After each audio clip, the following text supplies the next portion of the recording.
Now, in this video, we're going to learn about a very important warning I have for Gen Z, right? Gen Z and Millennials, you need to plan your career now. You need to make sure you don't end up in this situation. In this video, we're going to go through an example of someone who is over 40 years old, he's 45, he's looking for his next job opportunity. He hasn't planned ahead financially for himself. He's lived a bit beyond his means. He has a wife and kids.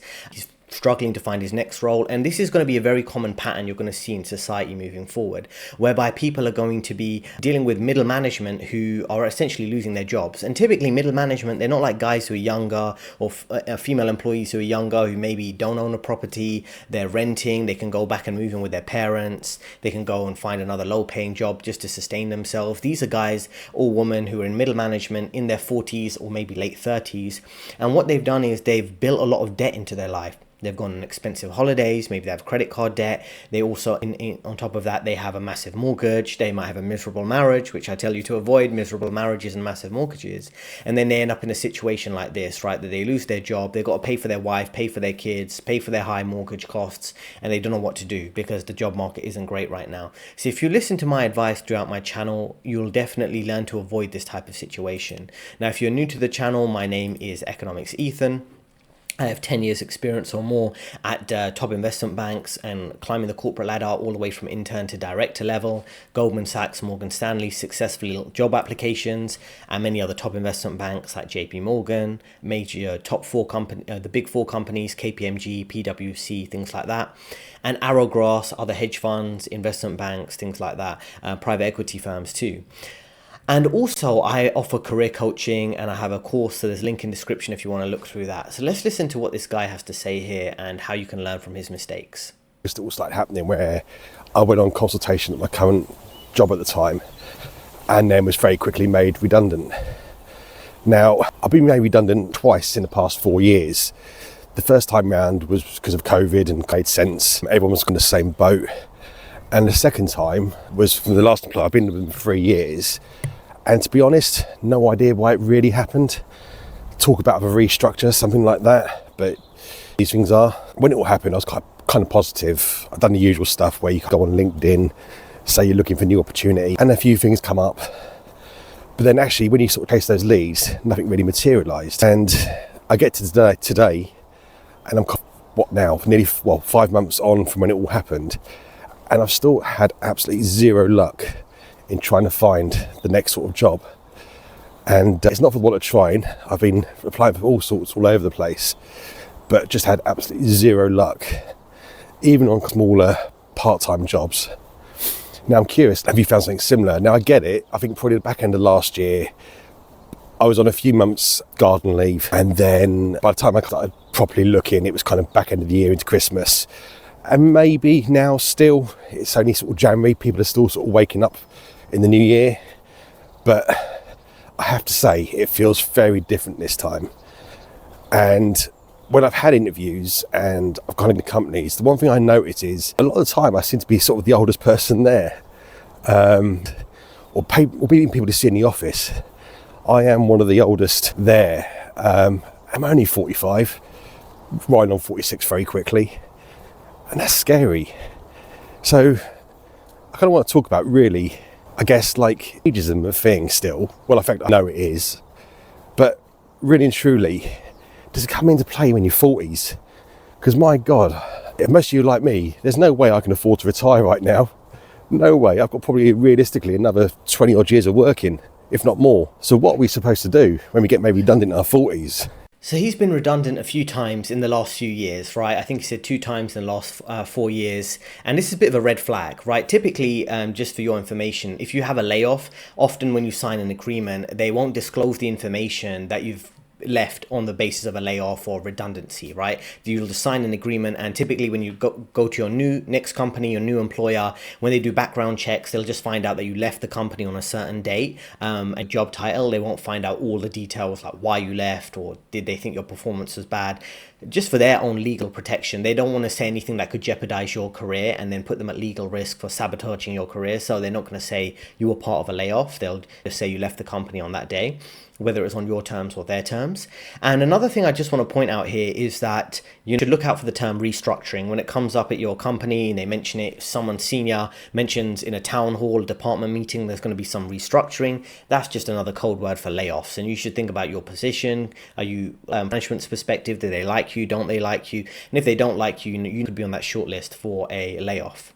Right, so the company can save some money. And the thing is, finding jobs when you're older, it's true, there is an element of ageism, and that's the purpose of this video, and this is why it's a warning to Gen Z and Millennials, right? You want to plan your career in such a way, and I know it's easier said than done, where when you're 40 or older, you can basically retire by the age of 40. That's the position I would hope for you to be in, and through my career coaching, I want to help you make, 50% more in the next 12 months, so you're not quietly being pushed out when you're 40, right? And if you are, then you've got sufficient savings, minimalism, and it's another important concept that I preach, right? You save your money, you invest your money, you keep your living costs low, so you can essentially enjoy the second half of your life, if not earlier, retiring early, or putting yourself in a position where you can work out of choice. You're not in this position where this guy is, where he desperately needs to work and find his next job opportunity.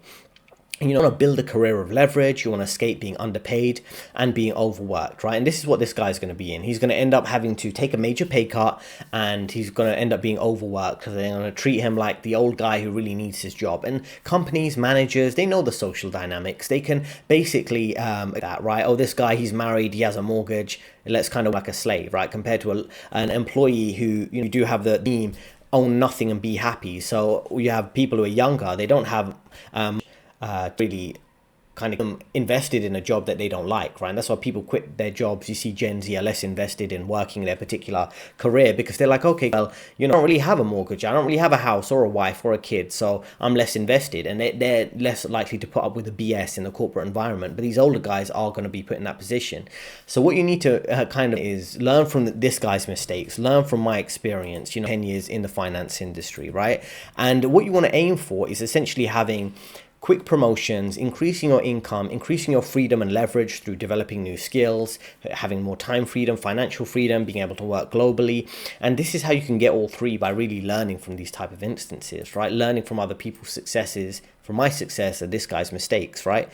So let's dig into this a bit deeper. Management level, if you think about it, there's less and less people each layer you go up. So most people get stuck up at middle management. They have salary capping, which means that they hit a certain level where they end up as vice president, like at a mid-level at a bank or a major corporation for the rest of their career. They just can't crack the ceiling to the next level of senior management.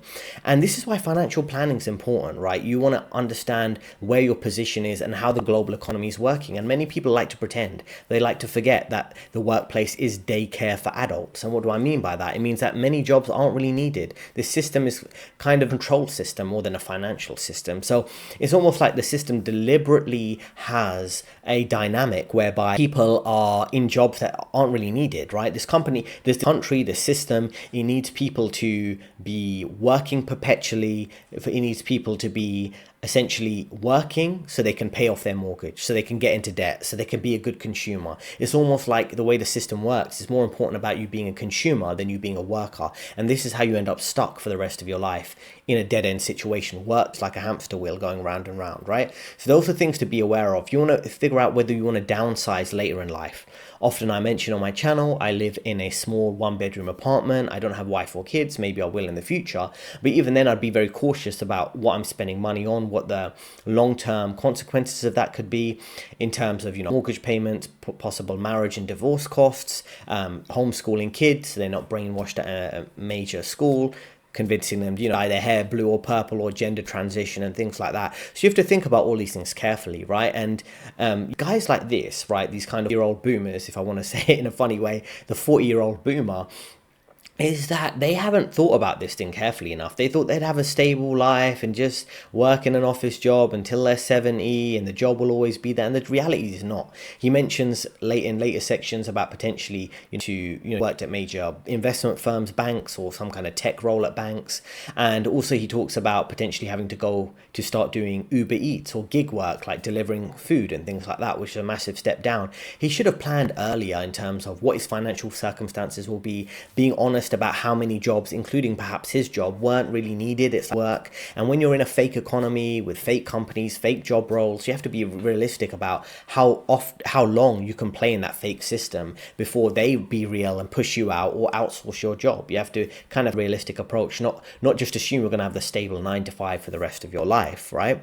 And the other thing is you want to avoid being pigeonholed with one particular career set, skill set, right? Because he's going to have a difficult time finding another job because he's probably done one thing his whole career, right? And think that would be stable. Also, he doesn't have a side income. He mentions, we're going to cover a few of his videos moving forward. He has no side income, hasn't worked on a side hustle, so he's less prepared than younger people who might have worse financial situations, less savings, but at least younger people are looking into side hustles or gig work, or maybe people are working a full-time job and doing food delivery on a Saturday or Friday night, or riding Uber, right? They're in better positions because at least they've got that skill set and a good maybe rating on their Uber driving kind of profile versus, and also have good performance reviews at the standard office job. So they're in better positions than this. And something I often advise you to do is think carefully about these long-term decisions, right? Avoiding the massive mortgages, which he's trapped in, and a miserable marriage, which he could be trapped in, because I'm sure his wife is going to lose attraction to him when he's long-term unemployed and she's carrying the weight financially of the whole family, right? So when you have a family, you get married, you have a wife or kids, can you really afford it long-term? Because particularly as a man, who the majority of my viewers is, still expected to provide gender role, right? Be the protector and the provider. A woman isn't expected to play her gender role of being the caregiver, the nurturer, the homemaker, but you are still expected as a man. So be careful before you fall into that trap. And like I say, I've avoided that trap thus far. So the thing is, with this long-term unemployment, it could compound, and for many males compound. You're unemployed, then you get divorced because your wife like to be the financial provider of the family, right? Then can you afford the divorce? So this could be a double whammy for him, 2 steps down the social ladder he's falling down, right? So you have to be careful about these long-term decisions, right? And the fact that he needs to work another 20 years just to survive is kind of poor financial planning on his behalf, right? You have to plan ahead for these type of things. People got too comfortable with easy work, busy work, do nothing, office jobs, and that's why they're in a position where they have no financial stability. And this is really the new normal, right? People thought the normal would be the stable 9 to 5, but the new normal for everybody, not just the Gen Zs or Millennials, which we often hear about, but even older generations, whereby they simply don't have the stability that they thought they would, right? Embrace the instability. That's something I'd advise this guy to do, and advise a lot of you to do, but take heed and learn from these lessons. So let's move on to the next clip here. Past few months. So when I look back at my career, I've been made redundant times. The first time was in 2002 when I was only about 23. It was fantastic, to be honest. I was made redundant. I was gutted because I actually loved the company I worked for at the time and the people I worked with, more importantly. I had a great boss at the time who literally frog marched me out of the office across the road to our competitors and had me an interview 2 days later, and I was back in work by the following Monday. It was fantastic, and I come away with all that redundancy money. So the second time, as I mentioned, was through COVID. And that was kind of in the same boat back then, to be totally honest. I think most of us were in a pretty bad situation back then. I ended out of work, I think about May 2020. I done the whole homeschooling thing for a little bit because we had no one to cover that. And then I managed to get a little part-time job in the October, which saw me through until the following year when I got back into work in a full-time role. And actually the job I got in August 21 was actually a promotion in the same industry, so I was kind of getting with that, and yeah, it was a pretty good result.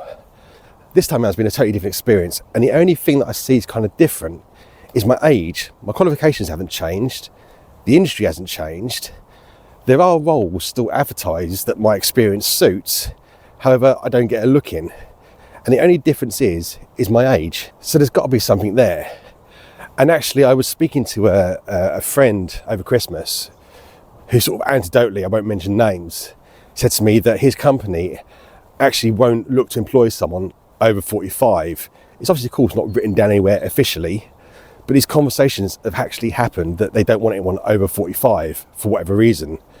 Whether it's because we're more expensive, whether it is we sort of take, dare I say, less shit than other people, I don't know. So I've been looking at different options. So I've tried all the corporate roles, and these are the big ones that sort of make sense. You see the jobs advertised, and I'm applying for these. And obviously you go through the usual kind of application process, whether that's through LinkedIn or the website. You send in your CV and your covering letter, which I've had checked over, they're all good. They go off to the HR department, and then more often than not, you get completely ghosted. You hear nothing back, not even a no thank you. Then on the rare occasions that you do hear back, it's that you actually have too much experience.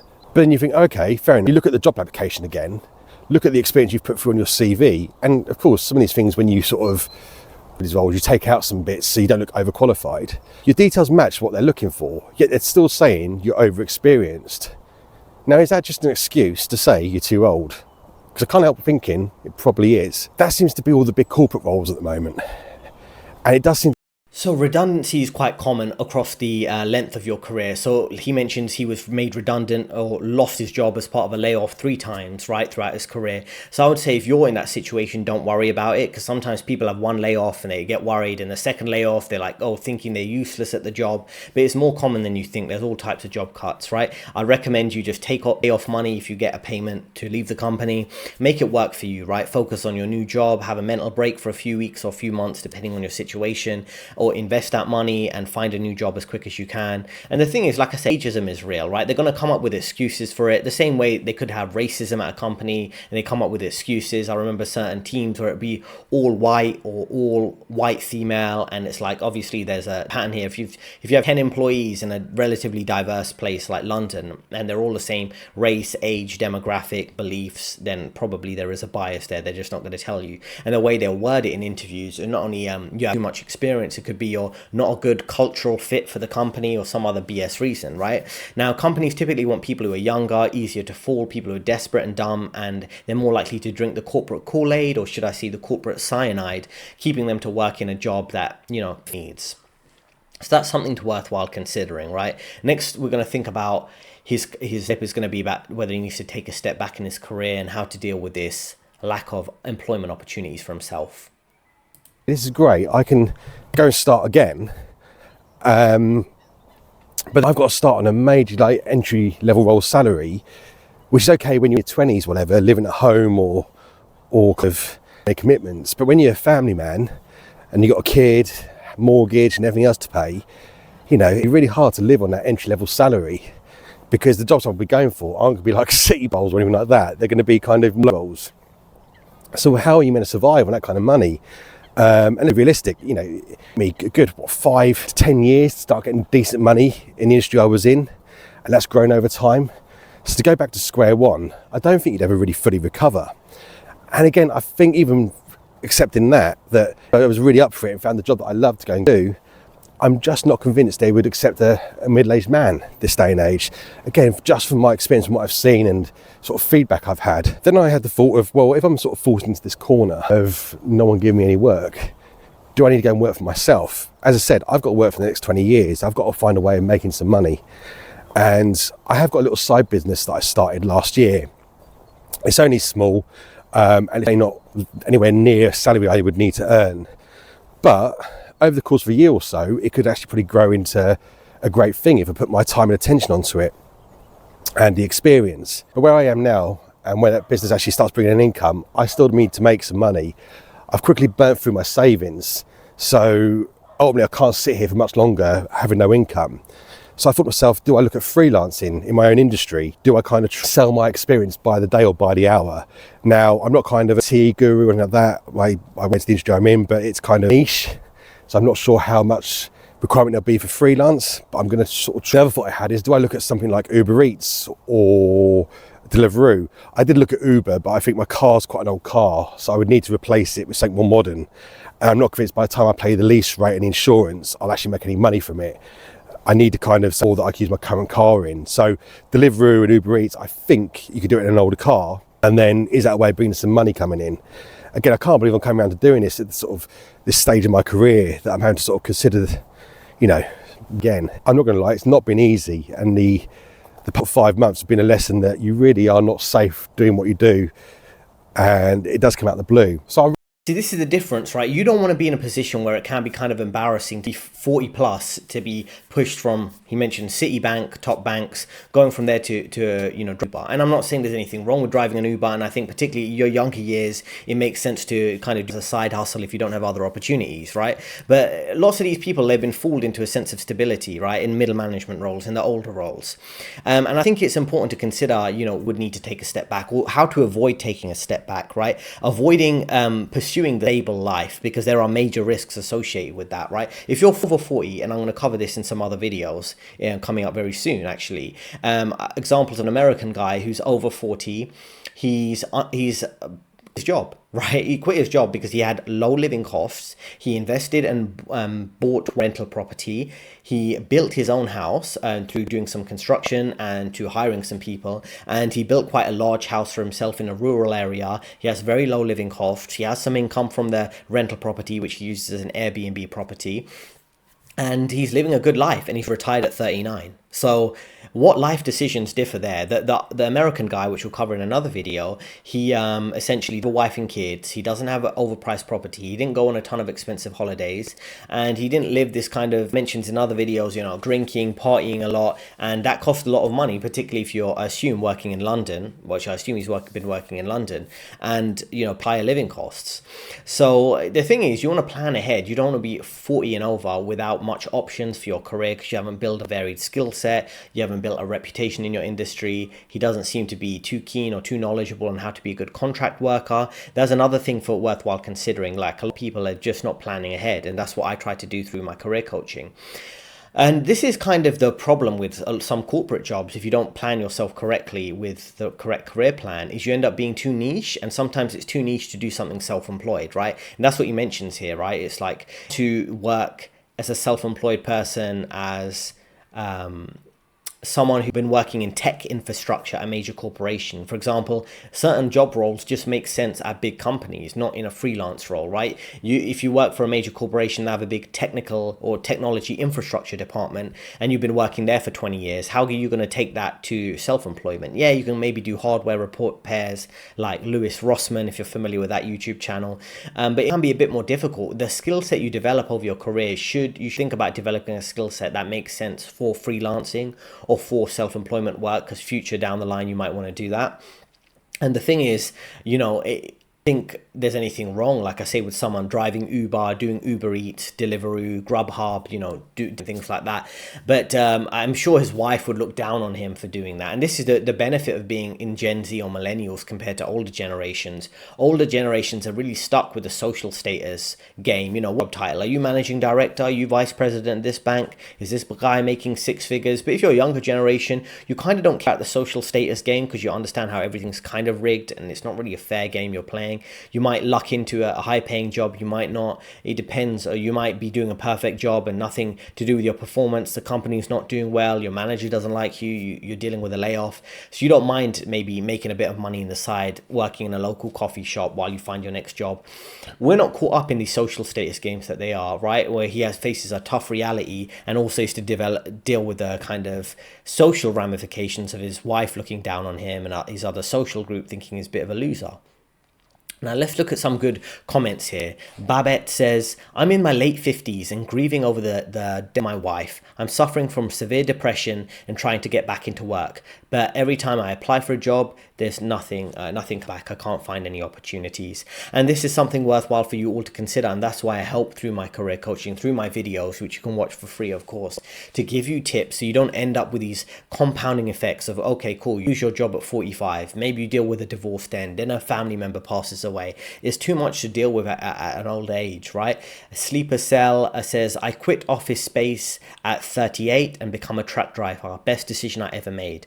I also made another video about an accountant who switched from accounting, a decent accounting corporate job, to becoming a truck driver. So these are the type of transitions you can make depending on your personality and your flexibility in life. And again, if you're a single guy, you have all the options in the world. And not only do you have all the options in the world to develop skill sets, low cost of living compared to women, compared to people with wife and kids, you can move anywhere in the country or in the world to work. You can develop skill sets, live a minimalist lifestyle, and maximize your freedom. And you can also switch accounting and truck driving, as we see here, right? So there's all sorts of different decisions people can make. Colin says, I'm 28, I lost my job 2 months ago, can't believe how hard it's been to find another job. It's completely insane. I wish you the best. So it's not only people who are older losing their job and having a difficult time, also younger people are. So I'd say if you're out there and you're looking for a job, don't feel like you're the only person who's in that position. And it says, Darren, I started a lawn mowing business and I never looked back. I would never stoop so low to work for other people again. I've been a fool most of my life working for other people, right? So what I'm saying is there are other low-cost opportunities for yourself to make money for yourself. Many people look down on things, and I wouldn't look down on any career. There are many people working in the trades, labor jobs, HVAC type jobs. I know people who work as pressure washers. They have a pressure washing business where they pressure wash cars or roofs and things like that, do construction, build houses, mounting TVs, doing interior decoration for people, jobs, handyman type of jobs, and they're doing well for themselves. Like I say, people making six figures doing some of these jobs. So it's worthwhile considering all your options there, right? And this guy's preferring to do lawn mowing, right, compared to working in a office job. So it depends on your personality type too. Then we have Mark Quinn, and Mark Quinn says they're looking for younger people so they can treat them harsher than they would a more older, wiser people, but won't put up with the BS in corporate jobs. It's better to work for yourself. Relying on others is a no-win situation. So that's a good thing, right? That's why I always tell you to be independent, focus on your own needs and what you want to build for yourself. So let's continue with this guy's story here. And kind of worse. Probably since Christmas. I think Christmas things a little bit hidden and stuff then, but as we got into January, it's been a hard month. And I've noticed myself slipping into bad habits, bad diet, drinking more than I should, all those kind of things. And I need to get back on top of that. And I think part of that is the journey, this job hunting journey is absolutely, or can be, a little bit soul destroying, especially when you're into sort of month 5 and you're applying for stuff all over the place and you're applying for jobs that you're overqualified, looking, you go for jobs you're qualified for, you're too old for, and all those things. And I'm going to have a little side rant here as well about some of these jobs that are out there are absolutely shocking. I was looking at sort of supermarket work thinking, well, if that's what I need to go and get for now, I'll go and do some driving or work on tills. But all they offer, if they've got jobs going in the first place, is 16 hours a week. That's considered to be employed. 16 hours. Minimum wage, basically. How can anyone live on that? I knew it was out there, but to see it really is quite shocking. And it's just not right. Where the employment term's gone in this country, and they make millions of profit, yet they don't give their employees, say, sort of right terms and conditions. It's absolutely shite. They still expect you to work beyond standby kind of week for shifts when they're available. And you get, from what I've heard, grief if you don't turn up. But they only really guarantee you 16 hours. It's just shite. Now, this is the reality this guy's in now, right? This has been a few months of job hunting, mental issues about being outside of the workforce, getting depressed. He's been looking at alternatives because he can't find the office jobs, working in tech departments of major banks like Citi groups, and he's thinking about working in a supermarket and food delivery, groceries to their homes, and can't find a decent wage or enough work hours, and he literally has no options. So this is the whole point. Don't let this be you. That's why I provide career coaching. That's why you should really learn from the videos I'm sharing with you, because it can get quite serious. It's okay to take a laid back approach when maybe you're in your early 20s and you think will just work out. Things are not just working out for people, and many people who thought they had a stable career, they're getting pushed out of an industry, a high-paying industry, finance, tech, and they're stuck with no plan. And I think things could go very badly for this guy. But if he isn't like the other example I'll cover in a few videos you will see recently on my channel of like planning, reducing the mortgage, downsizing their home, things like that, those are very important things to do if you want to survive in this completely ridiculous situation where the system is deliberately wiping out the middle class and a lot of middle class jobs. Let's listen to this guy continue here. Of course, I'm going to still look for work, but the way the things are going at the moment, that's just not working. And the way I see it is that I keep doing the same thing, waste the next 12 weeks applying for every single job out there and just waste my time. So what I'm going to do is I'm going to split my time, a couple of hours a day, applying for jobs, applying for interviews, that kind of thing.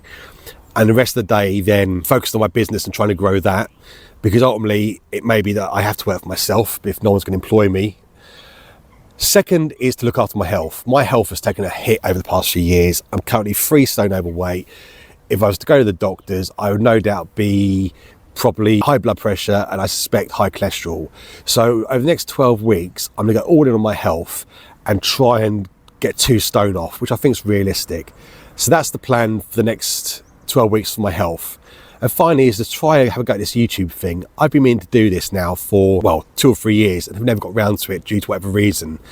So my plan is to now try and grow this project. So no idea how to go. I don't know the outcomes to any of these things. But if I feel like I show up every day trying to work on them, surely something positive's got to happen. And I think by doing that, you'll drive a sense of purpose and start to feel better about yourself again. And I think the way you show up is kind of important. If you show up in a sort of better way, opportunity will present itself, sort of bedroom, sulking, nothing's going to change. So that's the plan. Like I say, I think things are going to get rough for this guy, right? He's job hunting, he's tough, but he needs to be more targeted. And this is what comes down to building a skill set that you know has last you over the time and having a variety of different skills. And it's good that, while job hunting and maybe it's not going well, to split your time up. Maybe on the morning, you're job hunting, reaching out to recruiters, calling, maybe going for job interviews. And then you always make sure your afternoons are clear to focus on your other income sources that you might want to be working on, skill development, professional qualifications, maybe side work, freelance work, things like that. And also minor lifestyle improvements. That's something I've dealt with in the past when I'm leaving a company and I've got some time before the next job, maybe improving my living space, things like that. This can really improve your mindset, living space, getting a few lifestyle upgrades. Maybe it's a new desk for your work for home setup. All these type of things are worthwhile considering. Now, the other thing is to, focusing on business and growing self-employment a little too late in life. You want to focus on these things earlier, right? Job hunting is obviously something he needs to be doing. And one thing I want to say is, again, I'm going to compare and contrast this in a future video, right? Where you need to focus on your health goals, and something I'm focused on too right now is over the course of your life. You can't just leave it to later. Like, I'll focus on my career, then I'll start working out regularly. You need to just create that as a good habit. Otherwise you have a compounding effect, which you can see here. Not in a great financial situation, not in a great health situation, and now he's kind of consequences of both over 40. And I try to warn you throughout all my videos to make the right decisions in your 20s and 30s so you don't end up like this guy, right? And one thing I want to focus on that I think is good here is output goals are better than outcome goals. So output goals is like, okay, how can I be today? How many recruiters can I reach out to? How many job applications can I do? How many job interviews could I schedule? And those are good to focus on versus output goals. Like, I need to find a job. Oh, I need to make a certain amount of money on my side business, because sometimes those are difficult to achieve. But if you keep putting in the output day in, day out, same thing with health, eating healthy, working out, things like that, there's a compounding effect, right? You might be familiar with the book Atomic Habits, the interest when you have your savings. So things add up over time. So just make sure you focus on those good habits and those good practices so you don't end up like this guy. Now, there's a few different comments here. Coding Abroad says, I blindly left the UK. I've been living in Cyprus now. Scary, but I just couldn't stagnate in the UK any further. And this is the thing. Sometimes it is the environment. Everyone knows if you're living in the UK, a bit like Canada or Germany, these are not progressing. If you're a local citizen, you're not a migrant hopping off a boat, getting free housing and all your living costs paid for. There's increasing tax on you. There's less and less job opportunities, less freedom of speech, things like that. So sometimes moving to another environment to work could be a good solution for yourself. Next here we have Piermont, who says, if I were you, I would hit the gym an hour a day. It gets you out the house, or like what you're doing now, get some fresh air, go for hours walks. Something will come out the blue when you least expect it. There's a shortage of truck drivers, so maybe you can retrain on something like that, and I believe the money is fairly good. So he needs to consider other opportunities outside his industry. Here it says here, you've been made redundant 3 times, you can't get a job, you have to provide for your family, and make yourself dependent on a boss is threatening your ability to do that. Maybe you should go and make your own money, where your family won't go without, and you can't blame corporations for not putting food on your table, which is kind of a funny, blunt comment. But this is the thing, right? This guy's in a position because he didn't plan ahead, right? A lot of you guys think things are just going to work out, and not just the 40-year-old boomer, but even older generations. They've just so used to this life of comfort and stability, it just doesn't exist anymore. So if you want help with your career, you don't want to end up like the year-old boomer, unemployed, can't find the next opportunity, massive mortgage, miserable marriage, you can learn from my experience through over 10 years in the finance industry. I have 2 career coaching programs, one to help you get promoted faster and the one to help you land your dream job and help you with your job search. Also have a that can help you called a career code. All the links are in description. There's also a link in description to my newsletter, a free newsletter twice a week, Monday and Friday. You'll get emails about helping you with your career, real useful career tips, not the useless things you typically see on your inbox. These typical career coaches who have nothing useful to say, they just repeat the same cookie cutter advice.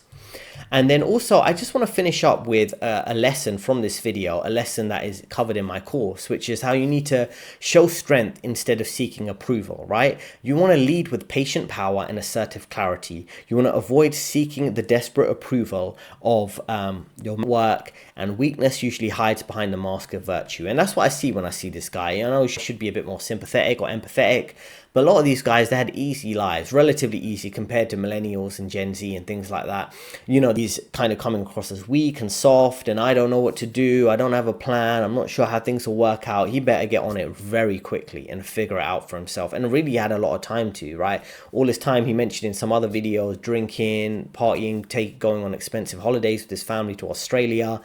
This is the kind of 40-year-old boomer lifestyle where they just thought they'll be stable in an office job for the rest of their life. And unfortunately, they're not going to be, right? Because they have not planned ahead. So link in description if you want to get started working with me, with coaching, with a course, and free email newsletter that you can sign up for quite easily. Thanks for listening, and I'll see you in the next video. 2 recommended videos on the screen right now.